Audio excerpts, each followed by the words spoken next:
No vídeo de hoje nós vamos falar do pensador mais influente da nossa história. O pensamento dele serviu de base para um modo de ser de toda uma civilização durante 1000 anos.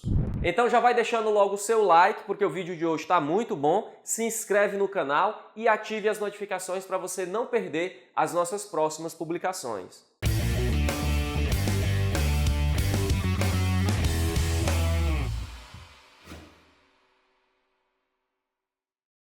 Apesar do Santo Agostinho ser um dos maiores nomes da filosofia medieval, cronologicamente ele não viveu na Idade Média. Ele viveu ali no final da Idade Antiga, no fim do Império Romano, de 354 até 430. E então a gente pode considerar o Santo Agostinho como um filósofo de transição. Ele percebeu que um mundo, um modo de ser estava acabando e um outro estava surgindo. E foram as suas obras, dentre elas as Confissões, a Trindade e a Cidade de Deus, que foram a base para a construção desse novo mundo, desse novo modo de viver, foram a base da construção da cultura europeia medieval. E é por isso que o Santo Agostinho é considerado como o maior nome da patrística, que é a primeira fase da filosofia medieval.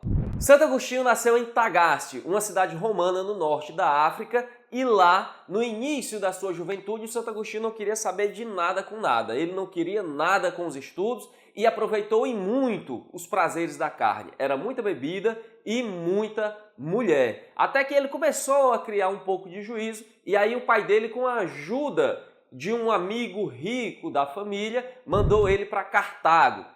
A Cartago naquele tempo, pessoal, era a maior cidade da África. Era a quarta cidade mais importante do Império Romano. E lá o Santo Agostinho estudou literatura, filosofia e retórica. Lá ele aprendeu com as obras do Cícero que a filosofia era muito mais do que teoria. A filosofia era uma sabedoria, uma arte de viver bem que nos possibilita encontrar a felicidade. E não só a felicidade. Ele aprende com Cícero que é somente através da filosofia que nós encontramos a verdade. E esse questionamento, pessoal, do Santo Agostinho pela verdade foi algo muito forte e que norteou toda a sua produção intelectual.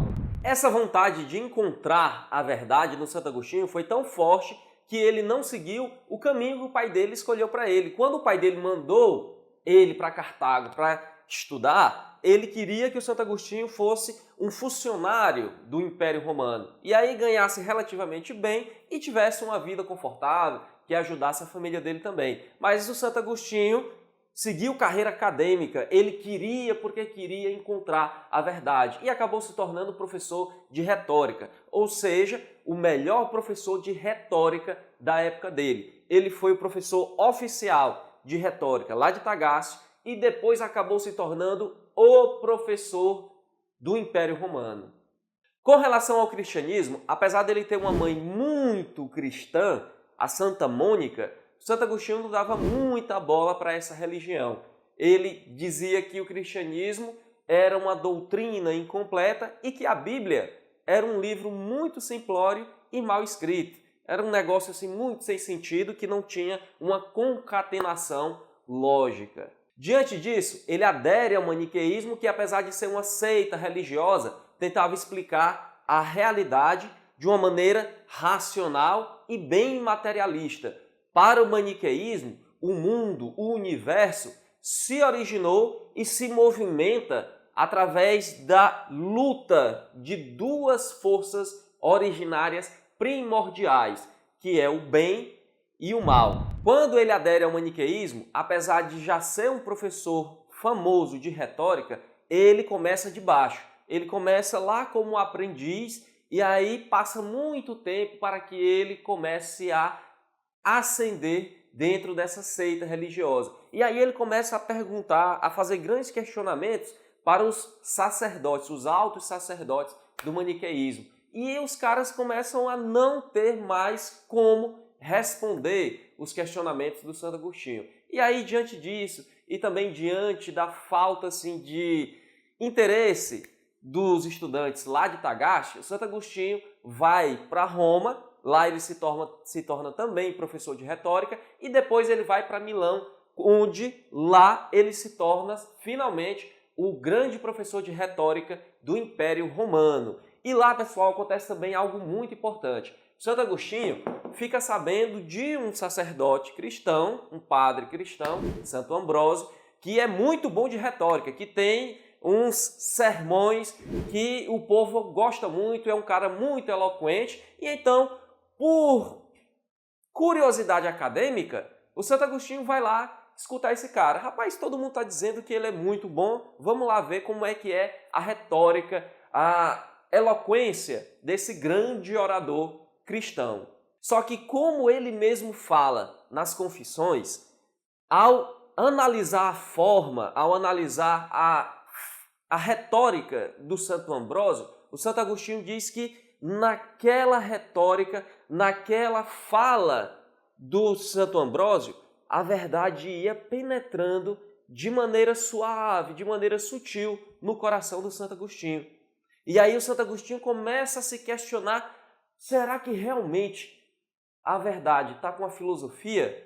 E aí, durante muito tempo, ouvindo os sermões do Santo Ambrósio, Santo Agostinho no início foi para ouvir, para analisar a retórica do Santo Ambrósio, depois já foi a gostar daquilo que o Santo Ambrósio estava falando e foi a baixar a guarda e deixar entrar todo aquele conhecimento sobre o cristianismo que era falado de uma maneira bem diferente daquilo que ele tinha conhecido lá em Tagaste. E então o Santo Agostinho começa a aprender com o Santo Ambrósio que nós chegamos à verdade não através da filosofia, mas através da fé. É somente a fé que pode nos revelar a verdade. E é somente através da igreja que nós podemos encontrar Deus. E então, a partir daqui, Santo Agostinho começa a passar por um período de muita angústia, um período de muito questionamento interno. Meu Deus, será que eu estou no caminho certo para encontrar a verdade? Será que eu vou ter que encontrar a verdade na filosofia ou é aqui na igreja, no cristianismo? E então, depois de muito refletir, muito angustiado, querendo encontrar a verdade, o Santo Agostinho tem um momento de epifania onde ele realmente se dá conta que é através do cristianismo que ele vai conseguir chegar à verdade. E aí ele se rende ao cristianismo e se converte sendo batizado pelo Santo Ambrósio. Ele também nos diz que foi somente quando abriu o coração para Cristo que toda aquela angústia que maltratava a sua alma se acabou. E então Santo Agostinho teve a paz de espírito e a convicção do fundo da sua alma de que agora sim poderia falar da verdade. E ele ia falar da verdade não só para os cristãos, mas principalmente para os pagãos. E aqui ele vai resolver uma confusão que já veio muito antes dele, que era a questão da verdade. A verdade, ela nos é dada pela razão ou pela fé? Muitos padres anteriores ao Santo Agostinho e até contemporâneos dele também diziam que nós tínhamos que rechaçar totalmente a filosofia, que esse negócio de razão, de racionalidade, era coisa dos pagãos.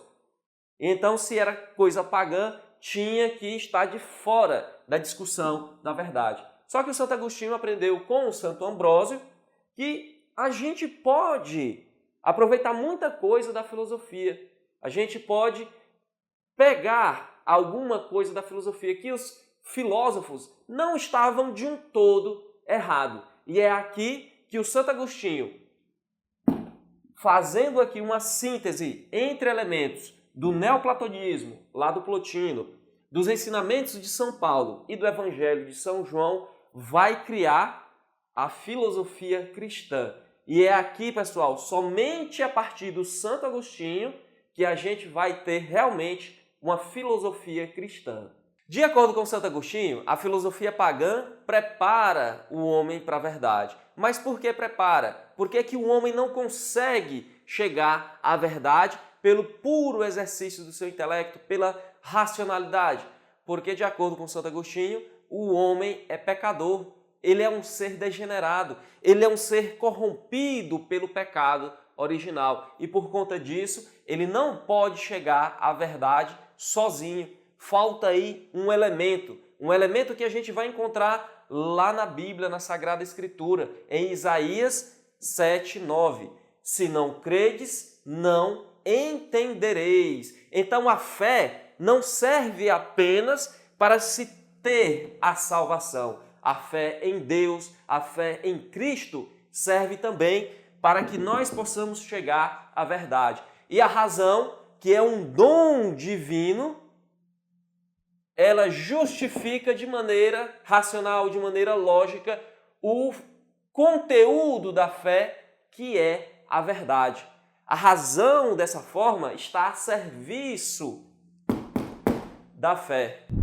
E para nos mostrar como a fé revela a verdade, o Santo Agostinho desenvolve a teoria da iluminação divina, que tem por base a teoria da reminiscência das almas do Platão. O que é que ele nos diz?